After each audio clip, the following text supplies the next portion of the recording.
Hi, I'm Bob Adams. This is the second short video and a simple introduction to the map of Panama.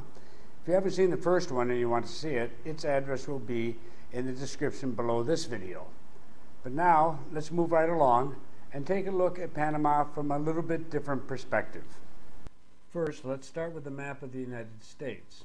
Just for the sake of comparison, one of the states best known to Canadians, Europeans, and certainly Latin Americans is Florida. As you can see here, Florida is only a small piece of the United States, and Panama is almost exactly half the size of Florida. If I take the map of Panama, turn it and place it over Florida, this is roughly what I would see. Panama's length is approximately the length of Florida, but it is only half as wide. Up until 3 million years ago, this would have been all blue. There was no Panama. But at that time, mountains rose up from the ocean floor, Panama was created, and North and South America were finally connected. Now we can see clearly why the Panama Canal was built where it is, both the short distance between the two oceans and the relative break in the mountain chains. If you see the orange line running from one end of Panama to the other, that's the Pan American Highway, our major roadway. As a result, the majority of Panama's population lives along the Pacific coast, not the Atlantic coast. Let's take a moment to look at a few sections of this map, moving from west to east. This is Bocas Del Toro in the northwest, about as far from Panama City as you can get and still be in Panama. It is the islands of this area that have drawn so much expatriate interest. Its isolation has limited its development and the attention it receives, but that is slowly but surely changing. Directly south of Bocas is Giggy Province. You will find familiar names there from your research: Boquete, Volcan, and David. If you look carefully in the upper left, you will see Volcan Baru, our highest mountain and a major tourist attraction. Moving east, we come to the Azuero Peninsula, where you will find cities including Santiago, Chitre, and Las Tablas, very famous for its carnival celebration. Below Las Tablas is Petasi, a charming town that has attracted many visitors. The coast along here also provides some of the best surfing in Panama. Directly to the west of Panama City, you will find one of the most developed areas of the nation. Many names are missing, but here you will find the beach areas at Gorgona, Coronado, Punta Barco, Buenaventura, and many others, as well as the mountain areas of Sora, of El Valle, and Altos del Maria.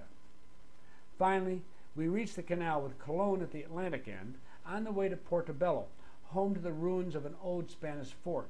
The small island of Isla Grande is not far away, and the two of them together form a major tourist attraction for Panamanians as well as foreigners. You will also see San Miguelito, apparently a city outside the capital. Actually, Panama City and San Miguelito have grown into each other and form one urban area. Traditionally, San Miguelito is known as a working-class city, where many of the people who work in Panama City during the day have their homes.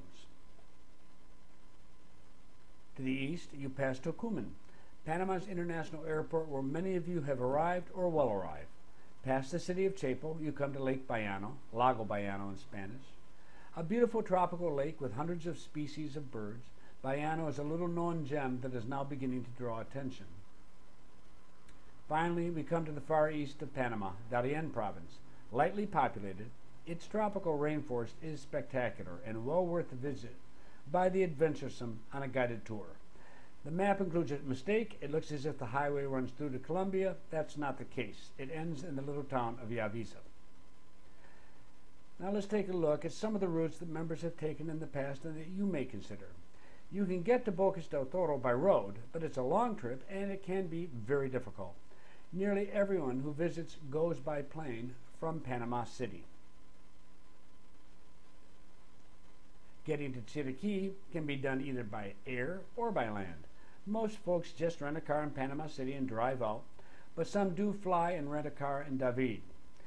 If you drive from Panama City, it will take you 6 to 7 hours, depending on your driving style and whether you stop along the way. Getting to Petasi in the Azuero Peninsula can also be done by air or land, but very few people go by air. Nearly everyone drives. You should set 4.5 to 5 hours to get as far as Petasi. Again, depending on your driving style.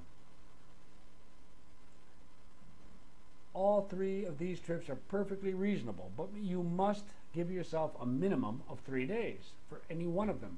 1 to get there, 1 to look around, and 1 to get back.